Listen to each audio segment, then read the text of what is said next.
Welcome to New Possibilities. I speak truth to power without fear. So, today marks 50 years since the assassination of the Reverend Dr. Martin Luther King Jr., and this is the time for us to reflect on his brother's contributions to our struggle.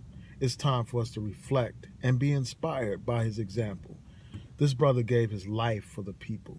This brother sacrificed his freedom and eventually his life for the people to make a difference in this society.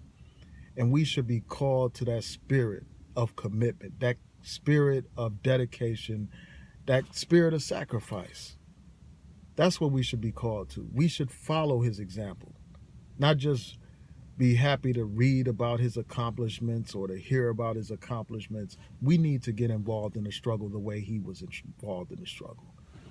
This brother wasn't somebody to just talk. This man was out in the streets, sacrificing everything, facing the police dogs, facing the brutal police, facing the Klan, facing the fire hoses.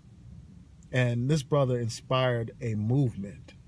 And that's what we need today, a movement. And the reason why this brother was assassinated is because this brother challenged the system. He challenged racism in the society. He challenged capitalism in the society. He challenged militarism and imperialism. And for that brother was killed. He talks about how it didn't cost the American society much to end Jim Crowism in the South. It didn't cost them financially. But to deal with the problems of institutionalized racism, the problem of classism in the society, the problems of poverty and the exploitation of workers, that's where it cost the society something. And they weren't prepared to pay those costs. It cost the society something when you challenge the corporate interests that drive militarism, that drive imperialism. That cost society something. And they weren't prepared to pay that cost, so they had to take that brother out. That brother challenged the Vietnam War at a time when it wasn't popular to challenge it. Today, in retrospect, everybody says that they opposed the Vietnam War and this and that, and there are no consequences. But back then, it was controversial to call out the American government for its imperialistic policy in Vietnam. It was so controversial that when this brother spoke out on this issue, he was ostracized by the civil rights community. But this brother was courageous. He wasn't concerned about popularity. He wasn't concerned about how people felt about him. He was concerned about the truth. He was concerned about justice. And this brother had an international perspective. He had a broad perspective. And this brother is a deeply profound man. He was a deeply profound man, just in terms of his intellect, in terms of what he contributed to the struggle. I mean, when you look at all the civil rights legislation that would not have been possible without his leadership in the civil rights movement, we realize how much we are indebted to this brother and to those who supported his movement. I mean, because of his work, we have the Civil Rights Act. Because of his work, we have the Voting Rights Act. Because of his work, we have fair housing. We have all these basic rights that we take for granted today because of this brother's sacrifice. So I had to take out time and honor this king, the Reverend Dr. Martin Luther King. He is an example for us to follow. And this brother faced a lot of criticism in his day.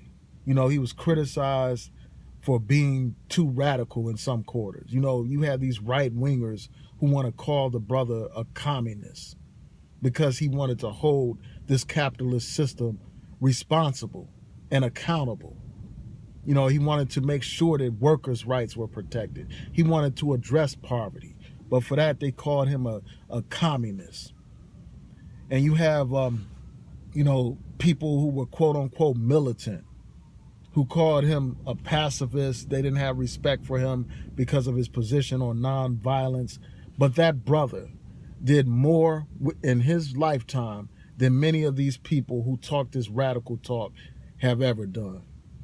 He's helped pass all kinds of laws because of his work.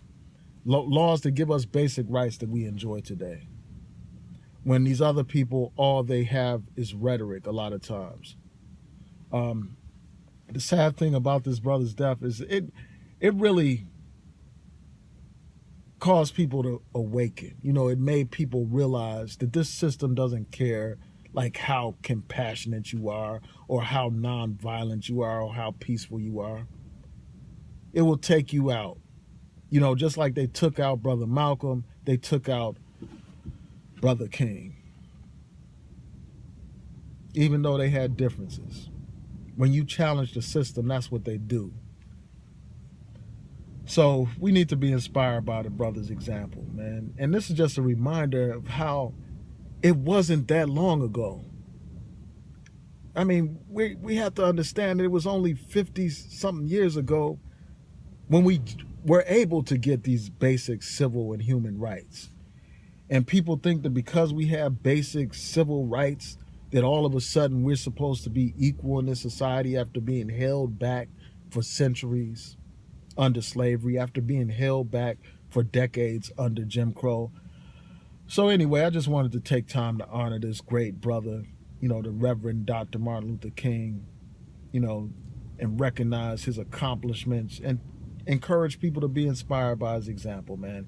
And one of the best ways to be inspired is to actually get involved in the struggle, to join organizations fighting for the people.